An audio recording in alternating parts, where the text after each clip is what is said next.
Hello আসসালামু আলাইকুম guys, আশা করি আপনারা ভালো আছেন। মুইও আপনাকে দোয়ায় মোটামুটি ভালোই আছি। তো এতদিন ধরে ভিডিও বানাইতে পারি নাই, আজকে ভিডিও বানাইতে আসি বুঝছেন। একটু কাজের ব্যস্ততায় ছিলাম, এই কারণে এতদিন ধরে ভিডিও করতে পারি নাই, দেখা দিতেও পারি না, আপনারা দেখতেও পারেন না। এখন আবার মনে করেন যে নতুন করে ভিডিও বানাইতে আসছি, ঠিক আছে। এই যে গুনি দেখছেন, এই গুনি গুনি এটা আজকে উড়াম, ঠিক আছে, আপনারা দেখেন। হ্যাঁ, আগে লন গুনি মানে উড়াইতে যাই, হেইনে যাইয়া ভিডিওটা ধরতে আসি।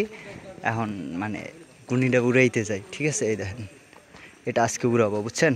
চলে হে কাজ দেখেন, মোরা কোলায় বর্তমানে আইয়ে করছি, ঠিক আছে। এখন খালি গুনি উড়ানো হইবে, আর কিছু না। কিন্তু কোলায় বাতাস দেখি না একটুও, যাতে গুনি উড়াইতে পারবো, বুঝছেন। গুনি উড়ানোর লাগে বাতাসের দরকার, এই বাতাসই নেই।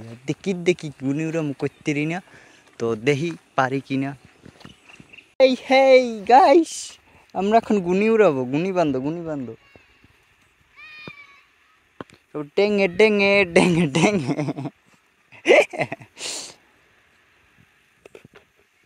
বান্ধব ভালো করে গিট দিস, আবার খুললে না যায়, এলে কিন্তু গুনি উড়িয়া যাইব।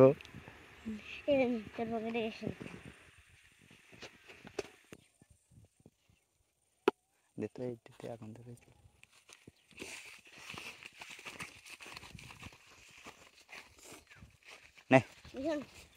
এটা ফাড়াই দিয়ে ফাটবে না।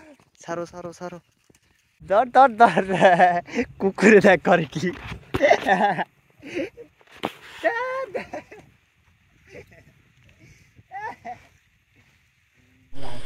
গাইস, কুকুরের তামসাটা দেখছেন? তামসা ও নাশকতা লাগাইতে আছে, কি সুন্দর ঘূর্ণি উড়াইতে আছি। ভালোই লাগতে আছে, পুরানের দিন ঠিন মনে পড়তে আছে যে ঘূর্ণি উড়ানের আগে ছোটোবেলায় অনেক মানে ঘূর্ণি উড়াইতাম। এখন ভালো লাগতে আছে অনেক যে ঘূর্ণি উড়াইতে আসি। কিন্তু ঘূর্ণি ওড়ে না, বুঝছেন গাইছে, মানে এতটা পরিমাণ বাতাস, তো বাতাসের গাইতেই ঘূর্ণি ওড়ে না, মানে কোনো বাতাসই নেই। কোলায় মাঠে গেলাম, এত বাতাস থাকবে, এই জায়গায় কোনো বাতাসই নেই, লাস্টে গুড়িটাই উড়ে না।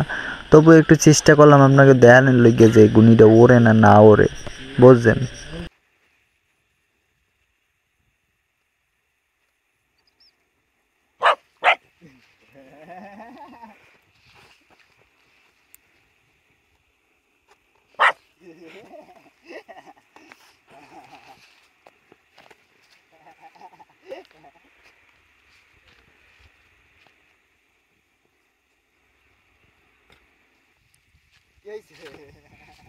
কি হয়েছে?